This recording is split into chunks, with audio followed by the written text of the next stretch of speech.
By the end of it, my eyes were crossed. Hopefully we're going to be able to drive it out.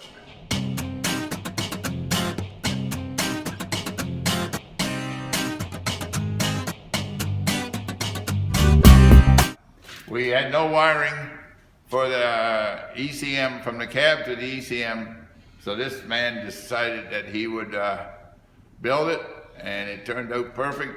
It took about, what, 2 days of Yep, they were both. head scratching. This is how I built the harness. This is what I used. Here's one. That's for the engine. This is for the cab.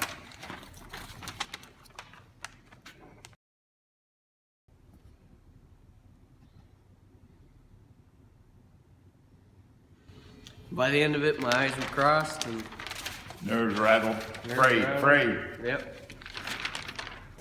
One end of this harness has 50 connections, and the other end has 31 connections. And just because it has a certain number on the wire at one end, it's not the same number at the opposite end. So you have to be able to figure out what pin is used on one end of the wire to go to the proper number of pin on the other end of the wire. I was lucky enough to find a wiring schematic for the truck, and that allowed us to build this wiring harness. It took several days, but it checks out now 100%. All accessories like the radiator, fan mount, the power steering, the clutch linkage, the gear shift linkage, numerous little items also.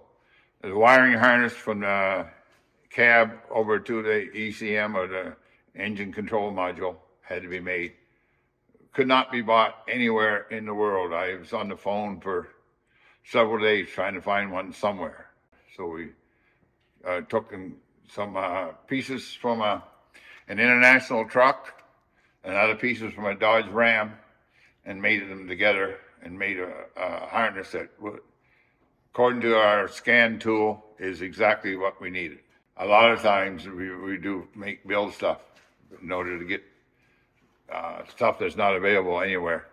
There's 29 wires. There was one plug had 31 pins. The other plug had 50 pins, and not one single wire had the same number on each end. So therefore, every wire had to be traced from one circuit to the other. We had a bit of a catastrophe when we went to start it.